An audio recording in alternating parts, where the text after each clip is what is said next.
Hi friends, I'm Regina, and today on Leelalicious I'm showing you how really easy it is to cook your own chickpeas in the pressure cooker.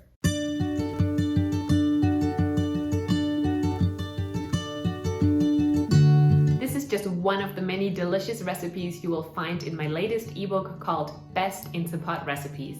I'm leaving you the link with more information for the book and how to buy it in the description below. This recipe for homemade chickpeas or garbanzo beans is a winner all around.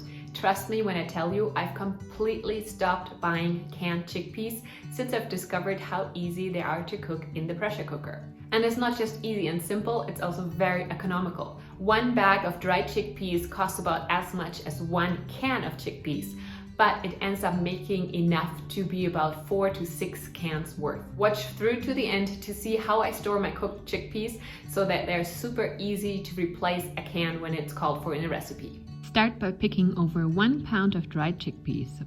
Sort out any misshapen, broken pieces of chickpeas or any pieces of debris that may have found their way in between. Then optionally soak the sorted chickpeas in a large bowl of cold water.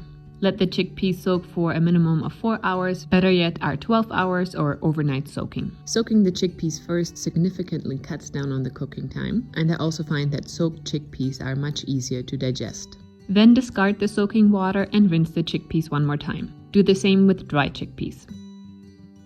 Add the rinsed chickpeas to your pressure cooker, along with enough water to cover them by at least 2 inches.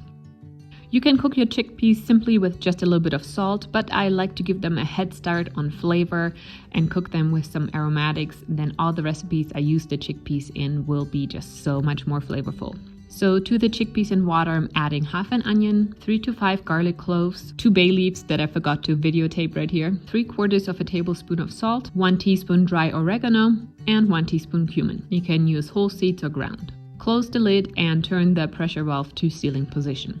Soaked chickpeas need to be pressure cooked for only 13 minutes and dry or unsoaked chickpeas will need 40 minutes. If you plan to use the chickpeas for hummus, add 5 to 10 minutes to either of those times. This will make super soft chickpeas that will be so easy to turn into very smooth hummus. After the cook time is up, let the pressure release naturally. That will take about 20 minutes, and then open the lid.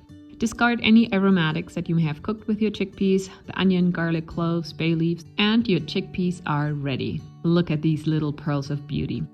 Now you can use them right away in any of your favorite chickpea recipes, from hummus to crispy air-fried chickpeas or curries and stews, or freeze the cooked chickpeas and use them to replace canned chickpeas called for in recipes. To make this step super easy, I divide the chickpeas up into little freezer-safe containers. I add 1.5 cups of chickpeas and a little bit of the cooking liquid. This is about the amount that is in a standard 14 to 15 ounce can of chickpeas. And this is what 1 can worth of homemade chickpeas looks like. I store these in the freezer and then just pull them out a day before I plan to use them, put them in the fridge to defrost, and the next day they're ready to use. Thank you so much for watching and cooking along with me. Please check out my e-cookbook, Best Instant Pot Recipes. The link is in the description below. And with that, you get 35 thoroughly tested recipes at your fingertips. You can download it to your phone, to your tablet, or your computer, and then you have all these recipes handy whenever you're in the kitchen.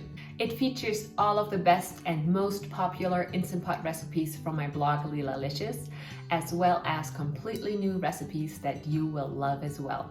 And included with every single recipe is a detailed video tutorial guiding you through the entire cooking process. Also, please like and share this video. Let me know in the comments what you think, and I will see you soon with another delicious recipe. Bye for now.